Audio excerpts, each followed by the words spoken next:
God message today and a day. About this time, a man and woman from the tribe of Levi got married. The woman became pregnant and gave birth to a son. She saw that he was a special baby and kept him hidden for 3 months. But when she could no longer hide him, she got a basket made of papyrus reeds and waterproofed it with tar and pitch. She put the baby in the basket and laid it among the reeds along the bank of the Nile River.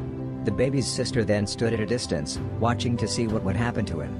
Soon Pharaoh's daughter came down to bathe in the river, and her attendants walked along the riverbank. When the princess saw the basket among the reeds, she sent her maid to get it for her. When the princess opened it, she saw the baby.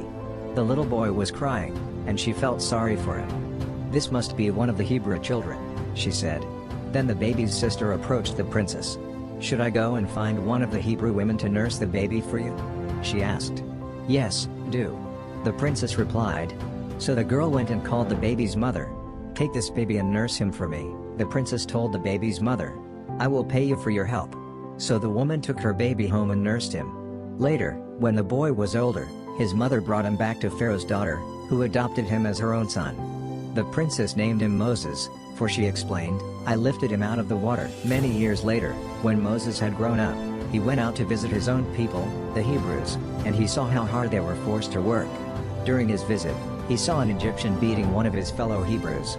After looking in all directions to make sure no one was watching, Moses killed the Egyptian and hid the body in the sand.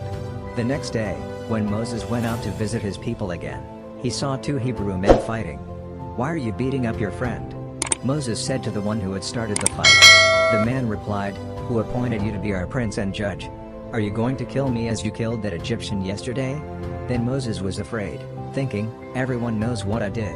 And sure enough, Pharaoh heard what had happened, and he tried to kill Moses. But Moses fled from Pharaoh and went to live in the land of Midian. When Moses arrived in Midian, he sat down beside a well. Now the priest of Midian had 7 daughters who came as usual to draw water and fill the water troughs for their father's flocks. But some other shepherds came and chased them away. So Moses jumped up and rescued the girls from the shepherds. Then he drew water for their flocks. When the girls returned to Reuel, their father, he asked, "Why are you back so soon today?" "An Egyptian rescued us from the shepherds," they answered. "And then he drew water for us and watered our flocks." "Then where is he?" their father asked. "Why did you leave him there? Invite him to come and eat with us." Moses accepted the invitation, and he settled there with him. In time, Reuel gave Moses his daughter Zipporah to be his wife. Later she gave birth to a son, and Moses named him Gershom, for he explained, "I have been a foreigner in a foreign land."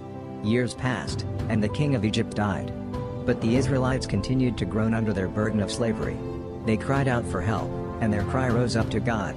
God heard their groaning, and he remembered his covenant promise to Abraham, Isaac, and Jacob. He looked down on the people of Israel and knew it was time to act. Like this video if you believe. Thanks for watching this video. Like, comment and subscribe.